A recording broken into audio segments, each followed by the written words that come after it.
Hello, Payton. How are you? I'm good, man. I'm good. How are you? And I thank you so much for your time. I really appreciate it. Of course.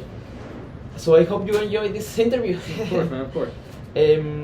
First of all, I would like to ask you, can you tell me a little bit about you, where you're from, what's your name, something like that? Yeah, for sure, man. Well, my name is Payton, and I was born and raised in Lincoln, so I'm from the area. I moved around quite a bit. I've been to like Washington, Arizona, Kansas, kind of a little bit all over the map, but I always kind of find my way back to Nebraska. Oh, perfect. As far as me, there isn't really much to tell at all. I got 2 dogs, a 2-year-old son. Like to skateboard, but most of the time I spend a lot of my time at work nowadays. So perfect. That's good. Now, can you tell me a little bit about your organization and your position within? Yes, sir. Of course. So I work for Fresh Ideas Food Service Management, which is basically just a management company based out of Missouri, Columbia, Missouri. I think is like our home base. Oh, okay. The title that I hold is Assistant Director of Dining for Doane University. A lot of my day-to-day is spent in operations. Some of it's spent on books, time cards. Just kind of depends upon what the day is. We try to plan out days and tasks and stuff like that way ahead of time. So for me personally, it's kind of just all over the map for my position. Oh, perfect. Can you walk me through a typical day of your work week? Yeah, for sure. So Tuesday, Wednesday, typically I have off, so Monday I'm trying to line everybody out to be okay without me for the next 2 days. Monday coming in is like my Friday. The weekends are always prep and cleaning. You've seen that being here on the weekends. So a lot of Saturday, Sunday is spent prepping, cleaning, mostly just in operations. I'll be on my computer a little bit. Come Monday, it's getting people lined out for me to not be here Tuesday and Wednesday, but then Thursday, Friday, most of the time is usually spent completely on my computer. Between inventory, schedule, and everything else that goes into running the place, I just kind of need to be locked into that. But for the most part, I would say I'm pretty operational. Like a lot of the time I spend cooking, cleaning, stuff like that.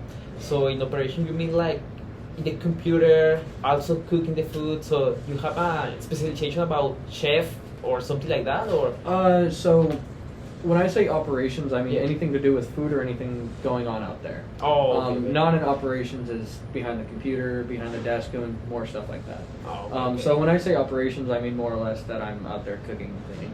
Okay, that's good. Okay. So now, I will start with the first question. So, Okay. In your position as a manager here of the cafeteria, how do you manage employees? I try to be firm but fair, let people know my Yeah. expectations, exactly what I'm going to need or want from them as far as the job goes. And yeah, just kind of the best way that I can, I guess is the best way I can answer that, Like I said, I just like to think of myself as a firm but fair manager. I have expectations that are set, things that I need done, and, either people will get them done or they won't meet my expectations, and then at that point I'll have a conversation. But I guess summing it up, firm but fair. I mean, that's very clear for me because I work for you, so you are like kind of my boss. Yes, sir. So yeah, it's very clear everything you say, so it makes sense now. Yeah. Awesome. Perfect. So the second one is, how do you go about selecting new employees? If you do it like that, I mean, you select new employees or it's not? Yes, your sir. position? Yes, sir. Okay. So typically here I've been the person hiring people. Yeah. Oh, okay, so this question is good. Yeah. How do you go about selecting new employees, and how do you conduct initial and continuous training for your staff? Sounds good. So the way that I select new employees is an interview process. Typically I just do 1 interview, depending on the role. If it was a management role, it'd be 2 interviews. So most of the time it's just 1 interview, and I select employees based upon attitude and perseverance, I guess, or like what they tell me in the interview. So if somebody's got a super great attitude and they come in here and they just, they really want the job, they have everything lined out, they say all the right things, then most of the time I'll hire them. Or I would call them in for a second interview if I wasn't really sure. As far as continuous training goes, staying in operations and staying out there is how I continue continuous training. If I'm not showing you the right way to do it, then you're always just going to assume, and then it probably won't be the right way. And so the way that I do continuous training for staff is just being right there next to them, which in my mind puts me apart from being a leader or a boss. Oh, okay. So basically, you like the attitude for you is very important, an attitude of the employees. Oh, yes, sir. If you Yes, wanna sir. hire. If someone comes in with a positive attitude, 9 times out of 10, they're going to have a positive attitude during work as well. You know, so attitude is, I'd say, 80% of the battle. Oh, wow. So personal experience also it's really important, but for you the attitude is the number one. Yes, sir. Okay, Yes, sir. that's very interesting. Yeah. Okay, next question. In your job role, how can you make sure that all employees feel accepted and where their unique talents are appreciated? For this one, everyone feeling accepted should be a thing right across the board. I try to keep a lot of diversity on my team. Yeah. As far as just different groups of people, different styles, you know, all that. So everyone should feel accepted when they come in, and if not, then I really hope that they have a conversation with me about it, you know. And as far as their unique talents are appreciated, I do something for kitchens at least called Aces in Their Places. And so when someone's really good at something, I'll have them in that spot a lot. Oh. Until they tell me that they want to do something else or they want to grow more, I usually put, like, you know, the person with the most attention to detail, I'll put them on cleaning. The person with, you know, cooking abilities, I'll put them on cooking with me. It just kind of depends upon what that person's good at or what they would like to learn. Because in my opinion, everybody has a unique talent. You just have to draw it out of them. Oh, perfect. That's a good point. So, do you like for example, see the persons with the unique talents and then use them in the best position they can? Yes, sir. Yes, sir. Oh, okay. Yep. So if I see somebody's got a gear to get a lot of stuff done, but they're not necessarily the quickest, I'll try to push them towards baking. You know? Just because, like, with that, you have to have a lot of patience. Yeah, for sure. Yeah. Okay. The number 4 is how do you ensure clear, honest, and open communication with employees? I mean, like, and what steps do you take to establish trust and association with employees? Clear, honest, and open communication with employees is super important. The way that I establish something like that is just by being open with them. You have to allow yourself to be a little bit vulnerable with your people, and show them that you are a person as well, not just, you know, a management robot. So showing people that you are a person, being tiniest bit vulnerable, is always going to take you the farthest as far as your relationship with anybody, not just in a management setting, but people in general. Yeah. The steps that I typically take is I get to know everybody a little bit, you know? Like, I will always, if you're on my staff, I'm going to know your name, I'm going to know where you're from, I'm going to know if you have any family, you know? I probably won't know your birthday because I'm terrible at stuff like that, but I will know where you're from, what you're about, and I will always have that communication with you, you know, asking how your day is, asking how the family is, and just putting that personal touch on things is always going to keep an open, clear communication. Because not only do people respect you for knowing that stuff about them, they also like you. Oh, okay, that's interesting. So, I mean, like, for example, in open communication, do you like to, I mean, have communication with the employees, but about the job or about personal life, just like being like friend, you know? Yeah. Or do you like talk? I mean, you prefer talk more about personal life, knowing the employees, or you prefer talking also about the job or possible or different aspects of the job, you know, like work environment? I like to do a little bit of both because I'm a firm believer that this is a business, not a social club. So I can't always be asking personal questions, you know. Yeah, some things is also like, I'm not gonna go that deep. Okay, you know what I mean? yeah, but for sure. as far as just like keeping open communication with people, yeah, I mean, I'll always ask about personal things and, you know, always keep it as professional as possible. Oh, perfect. So, how can you create a more inclusive and supportive environment that meets the needs of diverse employees with different cultural backgrounds, identities, and experience? So, with this one, it would be a trickier question anywhere else, but because of the fact that we have so many international students and a lot of people from different backgrounds here anyhow, the way that I can see that I could create more of an environment like that here is by just having you guys on staff, telling your stories, telling who you are, you know? Having, say, somebody who's from Chile come in and tell us about their culture, their background, stuff like that. And everyone being amazed by it is always going to create an environment like that. You know, anywhere else it might be a little bit more difficult just because of the fact that I wouldn't have that opportunity. You know, I would have to have more of those open discussions, open conversations, kind of what we just talked about in the last one. just kind of like keeping that trust established. You know what Yeah. I mean? Bringing in different cultures and stuff like that is always going to establish that and make it a lot easier. But here, it's an easy one here. Yeah, because there are a lot of diversity over here. So Yes, sir. yeah. Oh, sorry. No, you're good, man. Yeah, there are a lot of diversity over here, and I know because I'm international, and I know how you manage people from other countries too. You know, Yeah. not only Yeah. me.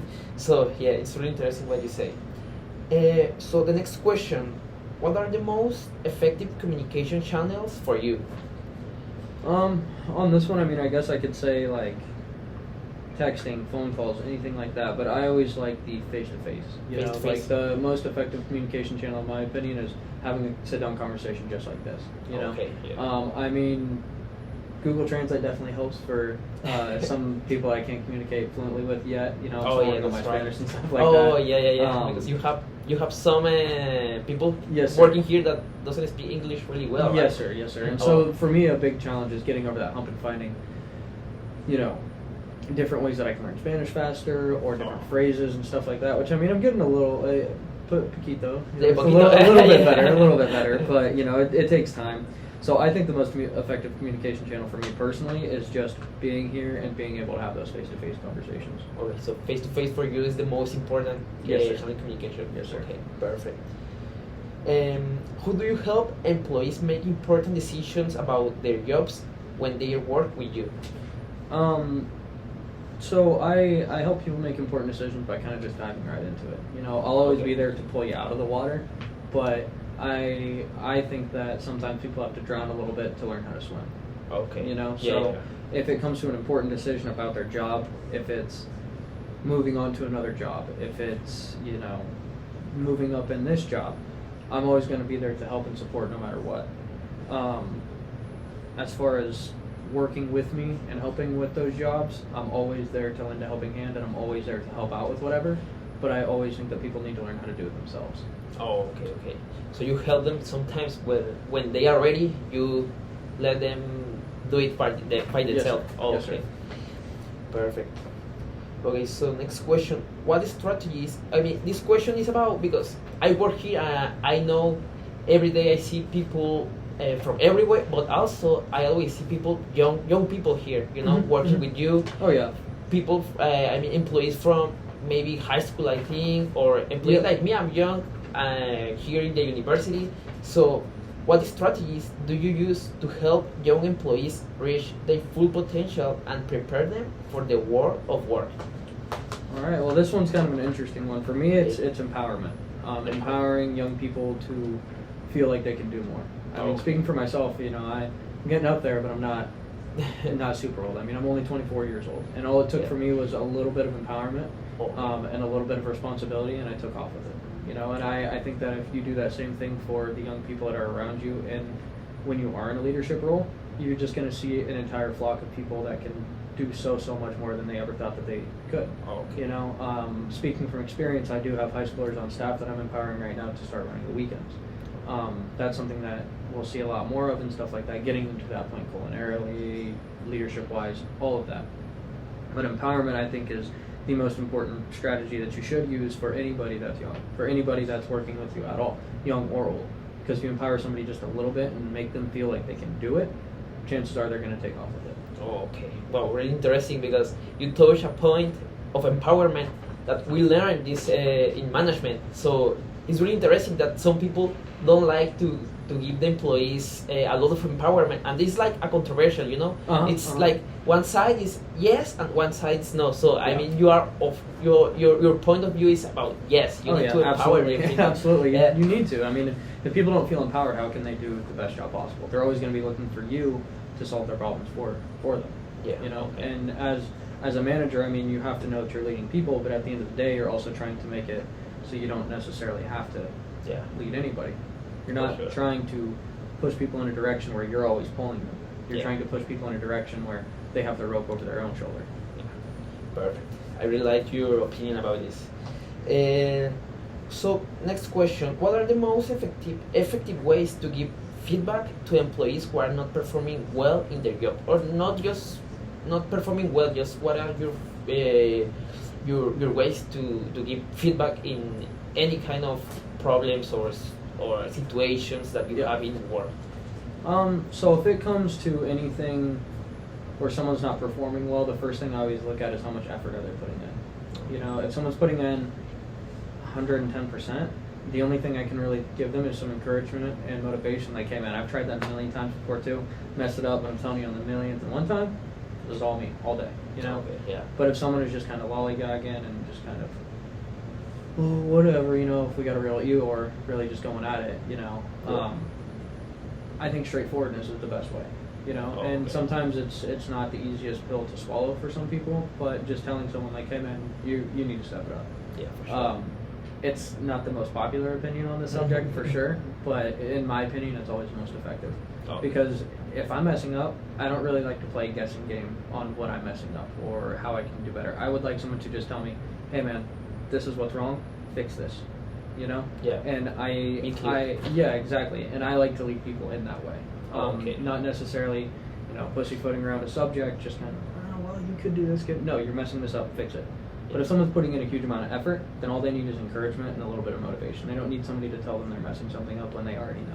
Yeah, for sure. Yeah, I think it's a big difference also between, you know, the employees and also being kind or, you know, with the employees. So when they are doing something that is not well, you need to do it. You need to tell them straight, like you say, right? Yes, sir. Yes, sir. It wraps back up into the first question, or the second one.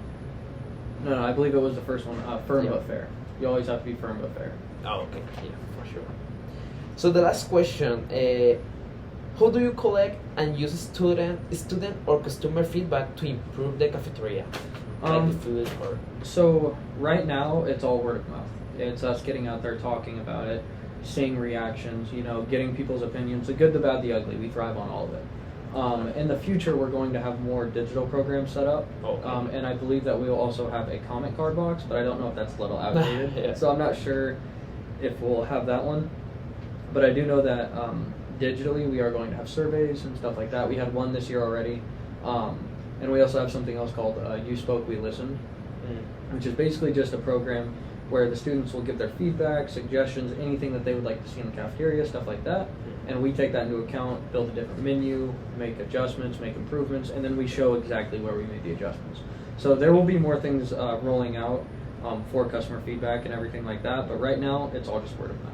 Like, as far as like if somebody tells me there's an issue, I make a note of it and I try to put that fire out. Oh, okay.